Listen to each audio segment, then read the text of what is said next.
Welcome back, everybody. This is Eric and Barry from Moss Pawn and Gun, and today we have another gun gripe for you. And we're going to be talking about the fact that people always seem to bash Milsurps. Yes, they do. Milsurps suck. Milsurps are no good. You know, military surplus rifles are junk. They're old. The barrels are shot out.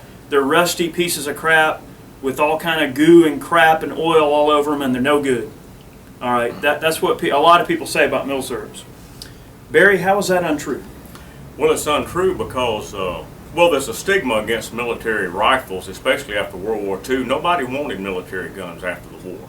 They were tired of looking at them. They didn't want Mausers. They didn't want Springfields. It was just a bunch of military surplus. Nobody really wanted them. And then guys started buying them and kitchen sporterizing them. And then they cut the stocks down and so on and so forth.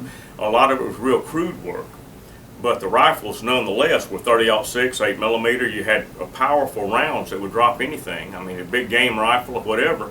And you have to remember, this gun was actually used in World War I. This is not the model 03. This is 03A3. But Alvin York captured over 200 Germans with one rifle. That's right. And this rifle today, this is a rebuild. But this rifle today will shoot just as good, and probably a rifle from that era. If the bore has been taken care of and so on and so forth, that gun will shoot just as good as this one will. Absolutely. Now, some of the rifles, some of these during World War II only had 2 grooves in the barrel. They still shoot good. And they still shot real good. They do. But this gun right here, just to go to show you, Alvin York captured over 200 Germans with one of these because every time he shot, he killed one of them. He didn't miss very often. And they saw that they didn't know what was happening to them. Every time they heard a shot, somebody went down. But that goes to show you what a man with this can do. And we're talking about, you know, these people want to outlaw so-called assault rifles. What if Alvin York had had an assault rifle? Well, I mean, you know, you can't ban assault people. No. I mean, and that's just what it goes to show you. I mean, there's been amazing acts of heroism and bravery from World War II and World War I. I mean, both of those wars saw very, very extreme acts of bravery and just acts of courage. And I mean, there's situations where, you know, guys captured soldiers with nothing more than grenades. Oh, yeah. You know, they'd hold a grenade and be like, all right, you shoot me, but I'm going to blow up. Yeah. And what do? They're going to surrender. I mean, and there's guys that, you know, captured whole trenches of people with pistols and knives and all kind of stuff. I mean, so I want to quote Arlie Ermy from Full Metal Jacket. He says, a rifle is just a tool. It's a hard heart that kills. Right. That's it. And you know, and that could not be more true. You know, that statement makes all the sense in the world. I mean, that should shut up every single anti-gunner, because it's the person that commits the act and not the gun. The gun is just a tool. But getting back to Milsurps, my personal experience of Milsurps over the years has been extremely favorable. I've been collecting military surplus firearms since I've been old enough to buy guns, and many I've been handed down when I was younger and everything. So I was started with military guns at a very early age, and I've always had a real soft spot for military guns, and it's mainly just because of, you know, anybody that's in the military, you kind of gain a certain respect for what military people have to go through. All right, we get shot at, we get kicked in the mud, and we have to go through hell sometimes.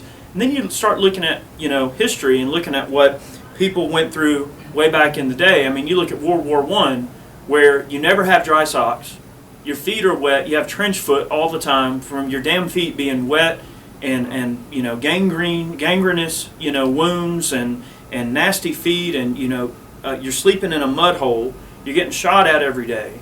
And, you know, not one of those deals where it's this tactful thing either. I mean, World War I, you look at the giant situation of it, and, you know, some officer tells you, all right, we're going over the top, and there's a pretty solid chance that half of you are going to get mowed down with a Maxim. So, well, World War I was the war supposedly to end all wars. That was the first time machine guns were used in quantity. First time gas, mustard gas. A lot of guys got their lungs burned out with that. They were using all this primitive, really primitive stuff. They had knuckle knives that they would fight each other in trenches with, and all kind of stuff. Clubs. When they got in those trenches, it was man for man, all out.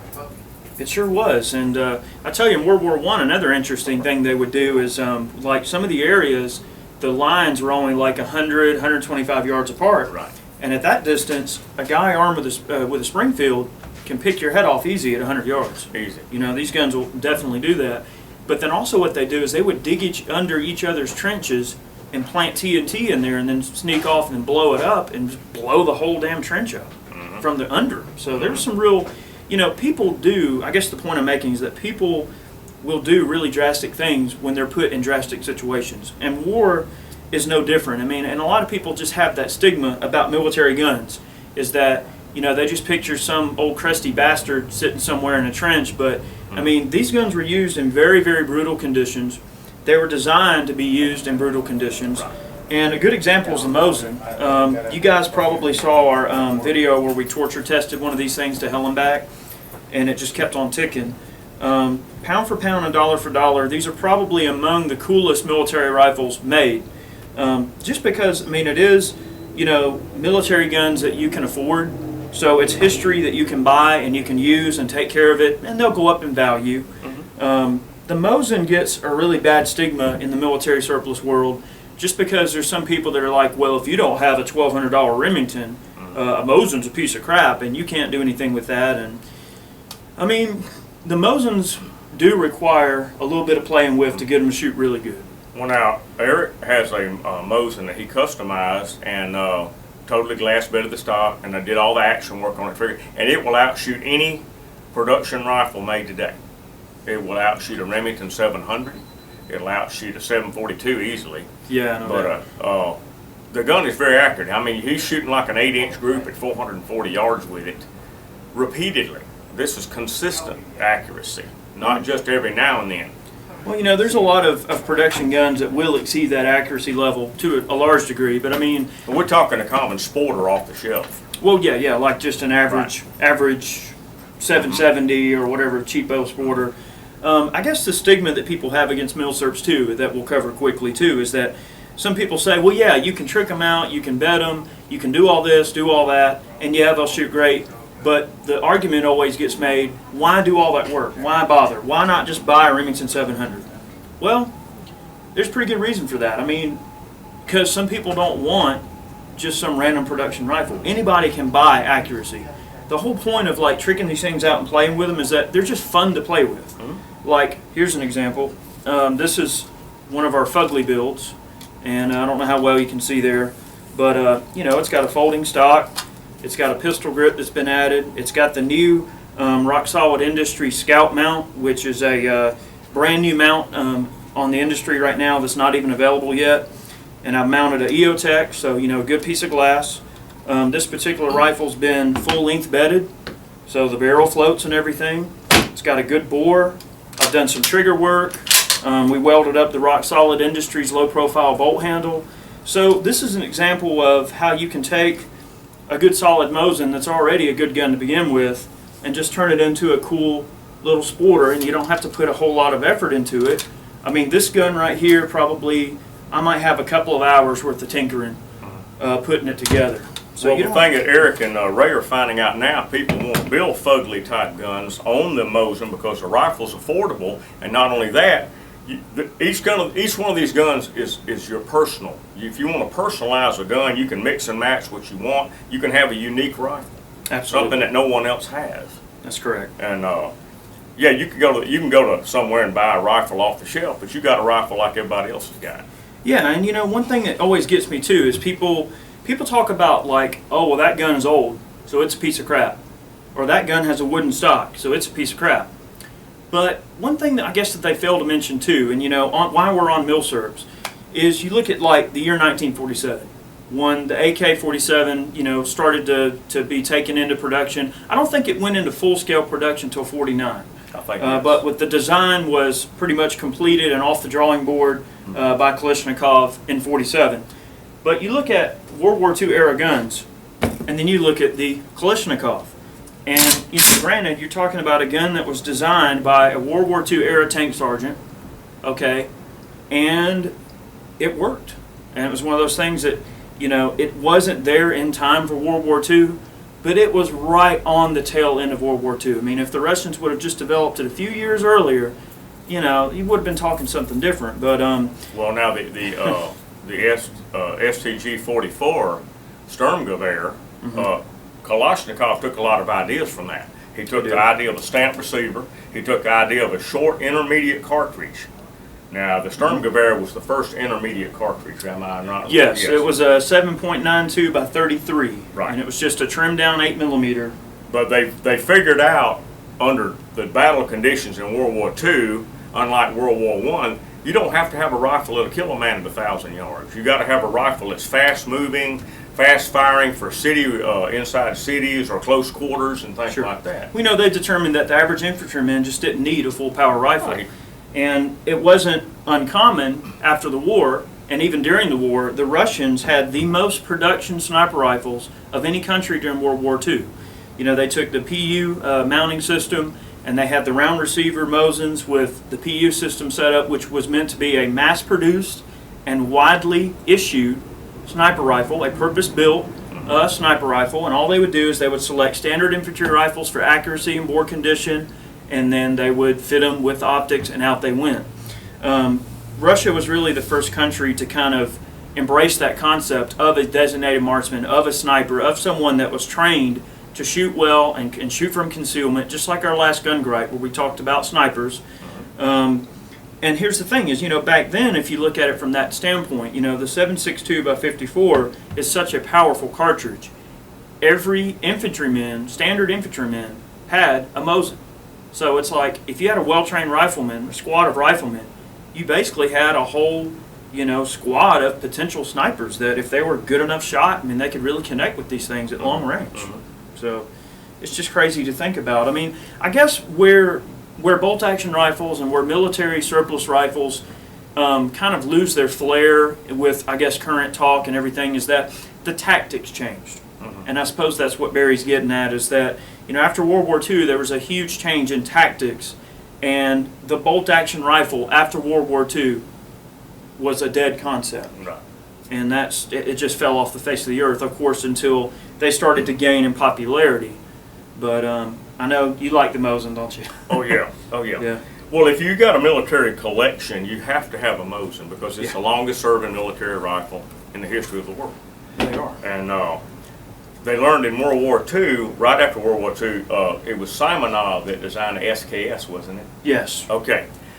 They figured out if there's a man out there and you take a shot at him, and by the time you bolt it, he's done moved. He's moved away. But if you have a fast follow-up shot, that's why the SKS was so popular. You could fire one time, and if you missed him, you could pop again real quick before he could duck for cover. And the nice thing about the SKS as well is that, you know, it's got a little bit longer barrel, so you get higher velocity than a standard AK.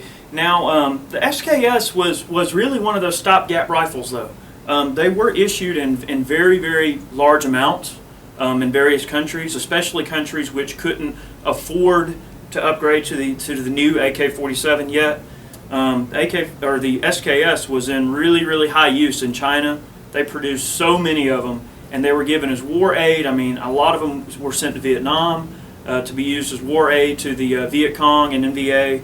And SKS definitely saw its share of combat, but not really in the numbers that the AK-47 has.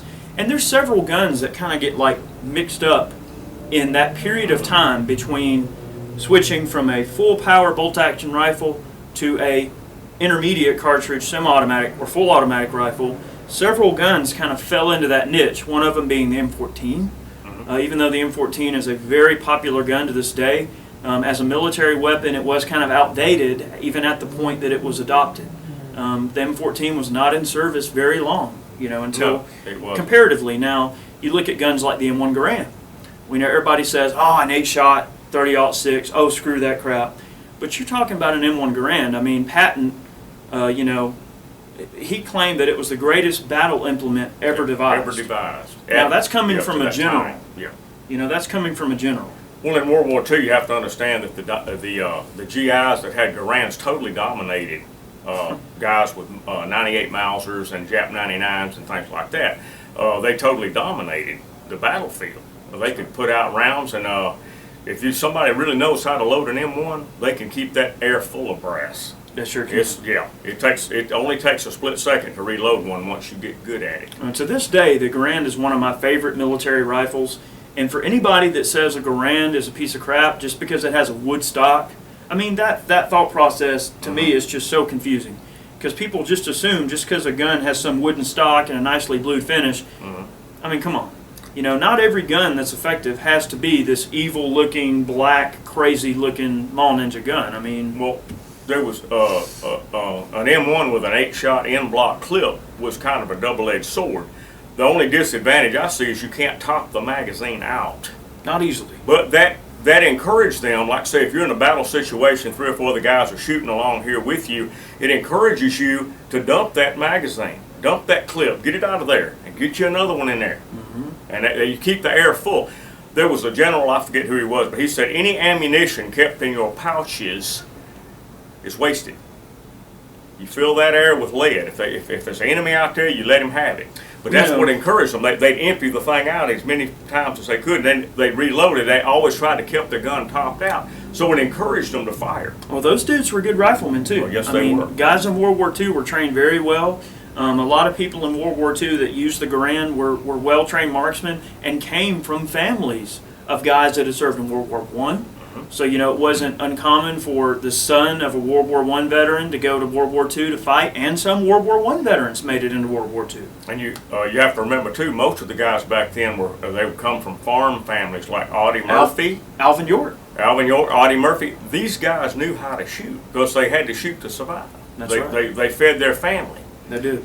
And Audie Murphy graduated from a 22 to an M1 Garand. And That's it was just like shooting big rabbits to him. That's right. You're damn right there. And, you know, the Garand, you know, one of the reasons that it actually ended up being in 30 caliber for the M2 ball is because, you know, that was one of the demands that the War Department had at the time. They wanted to be able to use up all the millions and millions of rounds of M2 ball they had.